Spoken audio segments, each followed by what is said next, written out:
Yan ang bagay sa'yo. Tignan ko ngayon kung mabuhay ka pa.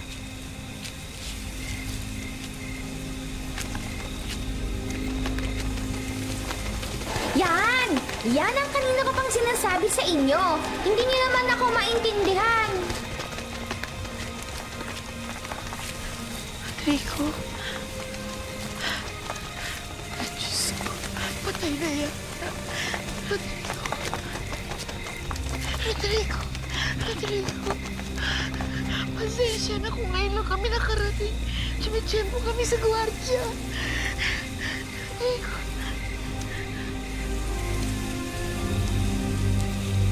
Halika, tatakas tayo, Rodrigo. Tatakas tayo. Magtanda! Anong ginagawa mo dyan, ha? Bilisan mo! Bilisan mo! Halika na.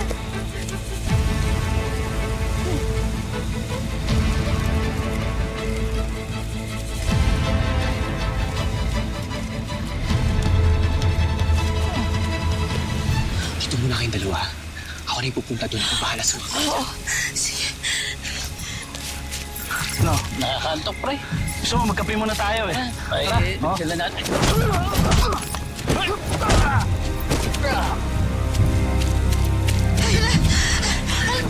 Kaya na, Rodrigo. Kaya na. Halika na. Hindi ka Ay, kailangan. ay, Pero hindi kita kailangan. ay, bitiwan mo Hindi ko ko. kailangan. Antonio, wag. Maawa Ito ko. to.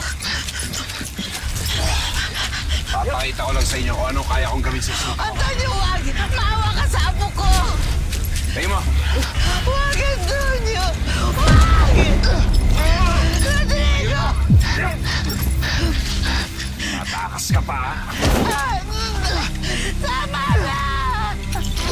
Antonio, maawa ka. Tayo mo!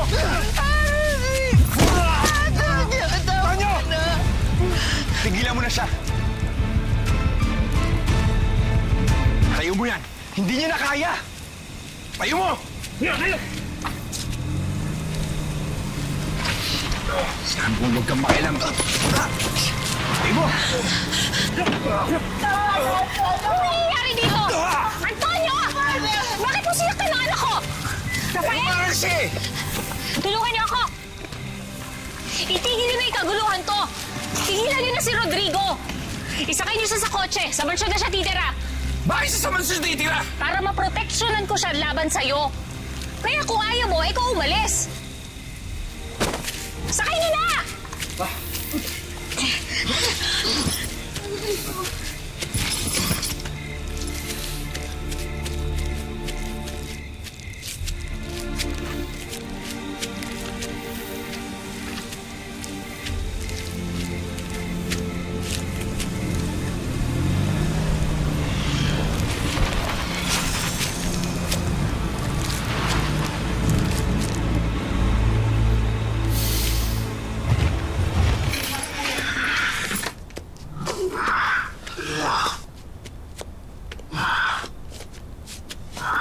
Sige.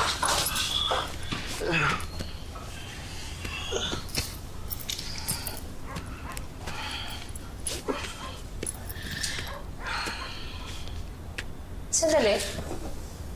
Sino siya? Ako si... Kamag-anak ko po. Pamangkin ko. Consuelo, ayoko kung sino-sinong lalaking pinapatira mo dito sa mansyon.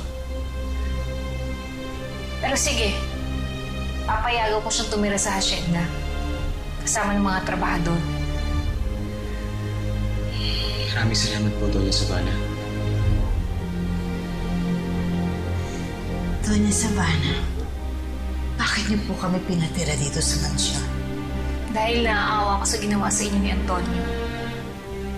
At alam ko na kung hindi dahil kay Rodrigo, siguro patay na ang anak ko noon. At hindi ako nakapagpasalamat sa inyo. Kaya itong pagpapatira ko sa inyo, parang papasalamat ko na lang. Maraming salamat po, Doña Sabana. Sige, kung may kailangan kayo, nandiyan lang yung makakatulong.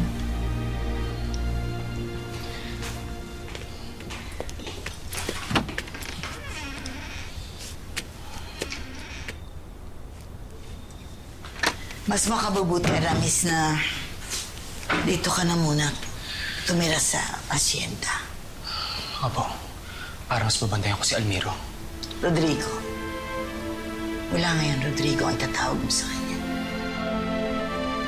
Dali ha, kukuha ako ng mait na tubig para ipunas sa mga sugat niya.